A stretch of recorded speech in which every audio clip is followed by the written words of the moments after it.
আজকের গল্পটি নেওয়া হয়েছে সব গল্পই ভূতের রতনতনু ঘটি দ্বারা লিখিত এই বইটি থেকে। তো আজকে শুরু করছি প্রথম গল্প, উপকারী ভূত। আজ নীলের জন্মদিন। নীল আমার মেজ কাকুর ছেলে, ভালো নাম অভ্রদীপ। ক্লাস 4-এ পড়ে, আমার ক্লাস 5।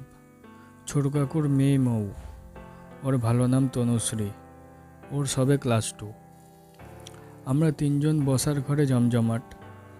নীলের প্রতিটা জন্মদিনে একটা না একটা ধুন্দিমার কাণ্ড হয়।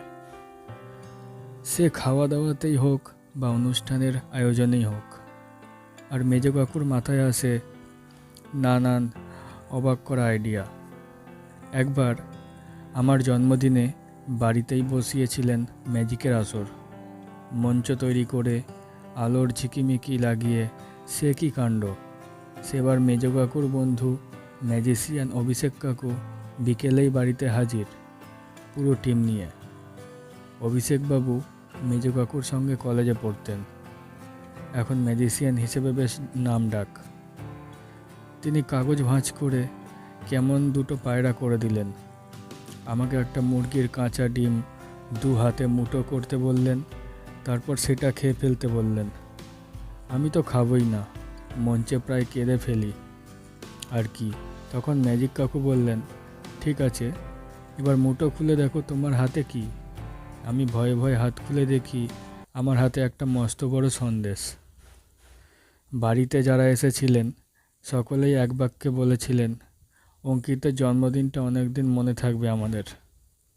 অঙ্কিত আমার ভালো নাম, আমার ডাকনাম টোটা। সেই জন্মদিনটার কথা এখনও আমার দারুণভাবে মনে হচ্ছে। আর একবার মৌয়ের 5 বছরের জন্মদিনে মেজে কাকু একটা মুখোশ নাটকের দল এনেছিলেন। বাড়িতে সে কি হুলস্থুল ব্যাপার।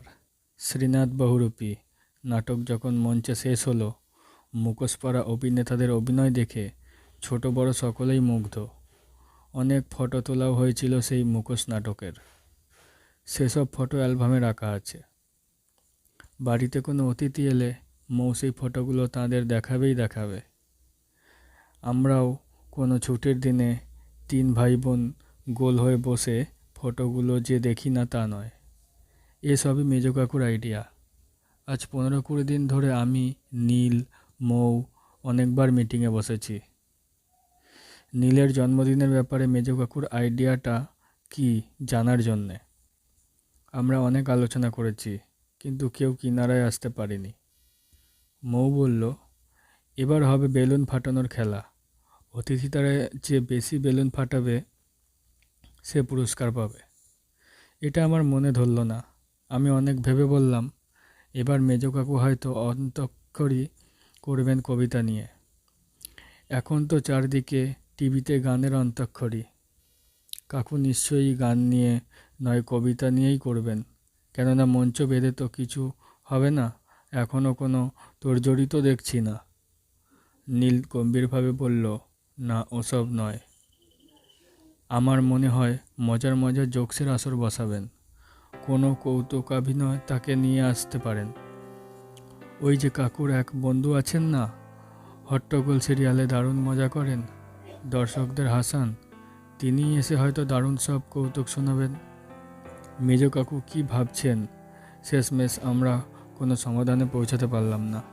আমাদের উৎকণ্ঠা বাড়তে থাকলো। দুপুরে খাওয়ার সময় মেজ কাকু বাবাকে বললেন, জানো বড়দা, ওই যে আমার এক বন্ধু কলেজে পড়তো, তপময়, তোমার ওকে মনে আছে নিশ্চয়ই? ওকে ফোন করেছিলাম, ওর দাদার কথা তো তুমি জানো। উনি এলে কেমন হবে বলো তো? অরুণ, উনি এলে তো কোনো জবাব নেই। আজ নীলের জন্মদিনটা দারুণ জমে যাবে। খাওয়া শেষ হতে ওরা উঠে গেলেন। আমরা 3 ভাই বোন মুখ চাওয়াচাওয়ি করলাম। ওদের কথা থেকে কিছুই বুঝতে পারা গেল না। সন্ধ্যের পর বাড়িতে অতিথিরা আসতে শুরু করলেন। ছোটদের এবং বড়দের মিলিয়ে আমন্ত্রিতের সংখ্যা প্রায় 50। ক্যাটারারের লোকও এসে হাজির। টেবিল সাজানো শেষ। নীল সেজেগুজে ঘুরছে। এক একজন এক এক রকম সেজেছি। মা কাকিমারা অতিথি আপ্যায়নে ব্যস্ত। তখনও পর্যন্ত আমরা অন্ধকারে। কাকু যে কী করবেন আজ। নীল একবার আমার কানে কানে ফিসফিস করে বলল, জানিস দাদা, এবারে জন্মদিনে বাবা মনে হয় কিছুই করবেন না রে। আমি নীলের কথাটা কিছুতেই বিশ্বাস করতে পারলাম না। ও কথা বিশ্বাস করা যায় না। মেজ কাকু একটা কিছু করবেনই। এমন সময় মেজ কাকু এক ভদ্রলোককে সঙ্গে নিয়ে ঢুকলেন। ভদ্রলোকের চোখে সোনালি ফ্রেমের চশমা, নীলচে রঙের পাঞ্জাবি পরা, পায়ে কোলাপুরি চটি। মেজ কাকু ঘোষকের ভঙ্গিতে শুরু করলেন, আজ আমাদের অব্রনীলের জন্মদিন। আজকের অনুষ্ঠানটিকে জমজমাট করে তোলার জন্যে আমরা আজ এক নতুন অনুষ্ঠানের আয়োজন করেছি। আজ আমরা ভূতের গল্পের আয়োজন করেছি। এমন একজন মানুষকে আমরা এনেছি যিনি ভূত নিয়ে গবেষণাও করেন। এমনকি শুনেছি ইনি নাকি ভূত কেনাবেচাও করেন। চাই কি আজকের এই অনুষ্ঠানে ইনি ভূতকে হাজিরও করাতে পারেন। তার সঙ্গে সকলের আলাপ পরিয়ে দিলেন মেজ কাকু। ইনি অয়ময় মজুমদার, আমার কলেজের বন্ধু তপমায়ের দাদা। ইনি আজ আমাদের দারুণ গল্প শোনাবেন, জমিয়ে ভূতের গল্প বলেন। শুধু তাই নয়, ইনি নিজের চোখে ভূতও দেখেছেন কয়েকবার। এখন আমরা গল্পের খাতিরে ঘরের সব বড় আলো নিভিয়ে দিচ্ছি। শুধু একটা মাত্র ছোট্ট আলো জ্বলবে ঘরে। নিন অয়ময়দা, আপনি এবার শুরু করুন। ঘরের আলো নিভিয়ে দেওয়া হলো। বড়রা যারা ভূতের ভয় পান তাদের মুখটা ফ্যাকাশে হয়ে গেল যেন। আমরা ছোটরা তো ভয়ে গুটিয়েছিলাম। ঘরের আলো আধারের মাঝখানে দাঁড়িয়ে অয়ময় জেঠু নিচু গলায় অনেকটা বিনয়ের ভঙ্গিতে শুরু করলেন, অরুণ বাড়িয়ে বলেছে আমার সম্পর্কে। তবে ভূত আমার প্রিয় বিষয়। ভূত কেনাবেচার ইচ্ছে আমার অনেক দিনের।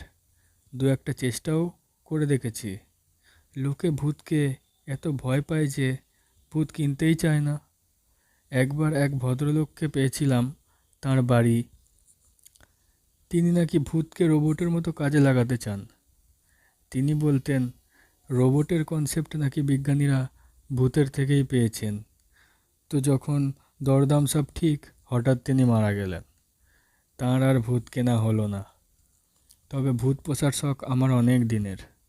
আমাদের রাজ্যের সব বড় বড় শ্মশানে রাত বিরেতে ঘুরে বেরিয়েছি। গুনিনের সঙ্গে থেকে ভূত ছাড়ানোও দেখেছি ও কয়েকবার। প্ল্যানচেট করে কয়েকবার ভূতও নামিয়েছি। আপনাদের শুভেচ্ছায় অনেক জায়গা থেকে আজও প্ল্যানচেট করার ডাক পাই। তবে আমার অনেক দিনের শখ ছিল আমি নিজেই একটা ভূত পুষব। বলে তিনি মেজ কাকুর কাছে জল খাওয়ার ইঙ্গিত করলেন। নীরবতা নেমে এলো গোটা ঘরে। কেউ যেন অনেকক্ষণ কাশি চেপে রেখেছিলেন। এই ফাঁকে গলা ছেড়ে কেসে নিলেন। আমি, নীল আর মৌ আরও গা ঘেঁষাঘেঁষি করে বসলাম। আমার বন্ধু বিট্টু আমার দিকে চেয়ারটা টেনে আনলো। কিছু বলতে গিয়েও চুপ করে গেল মৌ। জল খেয়ে খালি গ্লাসটা মেজ কাকুর হাতে দিয়ে একটু মুচকি হাসলেন অয়ময় জেঠু। তারপর শুরু করলেন, তা ভূত একটা আমি পুষেও ছিলাম। সেটা ছিল চম্পাহাটির ভূত। অধর মাইতি নামে এক লোক মারা গিয়েছিল আধ ঘন্টা আগে।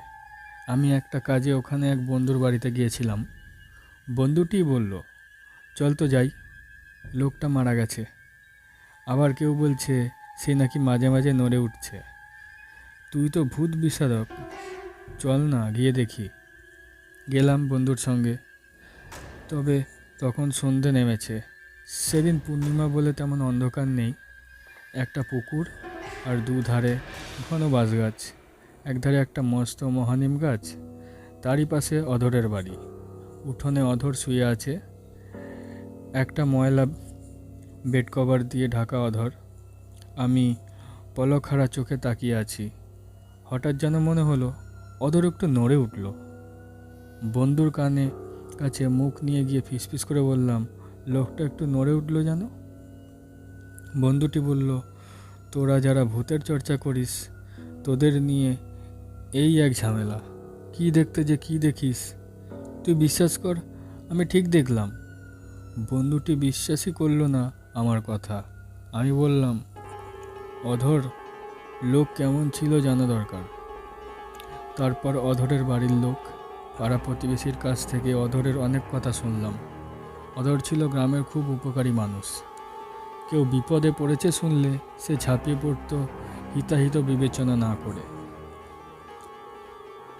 ভূত পুষবো বলে কতদিন ভেবেছি। ঠিক করলাম অধরের ভূতকেই পুষবো। নিলাম অধরের ভূতটাকে বগল দাবা করে। এমন উপকারী ভূত তো সচরাচর পাওয়া যায় না বলে একটু দম নিতে চুপ করে গেলেন আয়ময় জেঠু। অতিথিদের মধ্যে থেকে বাবার অফিসের এক বন্ধু দেবপম কাকু জিজ্ঞেস করলেন, কিভাবে ভূতটাকে ধরলেন? ভূত তো চোখে দেখা যায় না। আয়ময়বাবু হেসে বললেন, সে বিদ্যা আপনাদের শেখাবো না। তারপর কি হলো সে গল্প বরং শুনুন। আমার আবার উপকারের ভীষণ নেশা। আমার বাবাও ছিলেন ভীষণ উপকারী মানুষ। এত মানুষের উপকার করতেন যে তার নামই হয়ে গিয়েছিল উপকারী মজুমদার। অধরের ভূতটাকে পেয়ে আমার সুবিধেই হলো। যখন কোথাও গিয়ে উপকার করার সময় সুযোগ হতো না, তখন অধরের ভূতকে পাঠিয়ে দিতাম। একটু থেমে অতিথিদের উদ্দেশ্যে আয়ময়বাবু বললেন, আপনাদের কারো টাকা পয়সা ছাড়া কোনো সাহায্য যদি দরকার হয় তাহলে হাত তুলুন, আমি অধর ভূতকে পাঠিয়ে দিতে পারি। ঘরবর্তী লোক কেউ হাত তুললেন না। আয়ময় জেঠু আমাদের মতো ছোটদের দিকে তাকিয়ে বললেন, ছোটরা, তোমরাও যদি কোনো সাহায্যের দরকার মনে করো তাহলে বলো, আমি অধরের ভূতকে পাঠিয়ে দেব। এই যেমন ধরো, তোমরা কোনো অঙ্ক করতে পারছো না, ভূগোলের ম্যাপ আঁকতে ভুল করছো বা কবিতা মুখস্থ হচ্ছে না, যদি অধরের ভূতের সাহায্য নাও তাহলে দেখবে সব ঠিকঠাক পেরে যাচ্ছ। হাত তোলো, কার কার সাহায্য চাই? হাত তোলার বদলে আমরা ছোটরা মাথা নিচু করে যেন আয়ময় জেঠুর চোখ থেকে নিজেদের লুকোতে চাইলাম। চেয়ারের সঙ্গে মিশে গেলাম যেন। আয়ময় জেঠু বললেন, তা বেশ, তোমাদেরও ভূতের সাহায্য চাই না। যে কথা বলছিলাম, যখন যে কাজে পাঠাতাম সে কখনো ফেল করতো না। পরে লোকজন আমাকে বলতো, আপনি তো একবারও এলেন না মশাই, কিন্তু কেমন করে যেন আমার কাজটা হয়ে গেল। কি ব্যাপার বলুন তো? কি ব্যাপার আমার বলতে বয়ে গেছে, চুপ করে মুখে কলো পেটে থাকতাম। আজ যখন অরুণের ছেলের জন্মদিনে ভূতের গল্প শোনাতে আসছি, কেন যেন মনে হলো অধরের ভূতটাকেও সঙ্গে নিয়ে যাই। আপনাদেরও ভূত দেখানো হবে এই মনে করে ওকে সঙ্গে নিলাম। বাড়ি থেকে বেরিয়ে একটা ট্যাক্সি নিলাম। আমি সামনের সিটে ড্রাইভারের পাশে বসলাম, অধরের ভূতকে বসতে বললাম পিছনের সিটে। বাগুইহাটি থেকে উল্টোডাঙা হয়ে সেই বাইপাসে এসে পড়েছি। অমনি একটা লরি এসে মুখোমুখি ধাক্কা মারল আমাদের ট্যাক্সিটাকে। অধরের ভূত প্রাণপণে লরিটাকে আটকাতে চেষ্টা করলো। আমার মাথার উপর দিয়ে লাফ কেটে ঝাঁপিয়ে পড়ল লরিটার উপর, কিন্তু অধরের ভূত পারল না শেষ রক্ষা করতে। এই প্রথম ফেল করলো অধরের ভূত। এমন সময় ঝপ করে নিভে গেল ঘরের ছোট আলোটা। আমরা ছোটরা জড়সড় হয়ে ওর দিকে সরে গিয়ে গায়ে লেপটে গেলাম। গোটা ঘরে কোনো শব্দ নেই। মিনিট খানেক পরে আলো জ্বলে উঠলেই আমরা দেখলাম আয়াময় জেঠু নেই।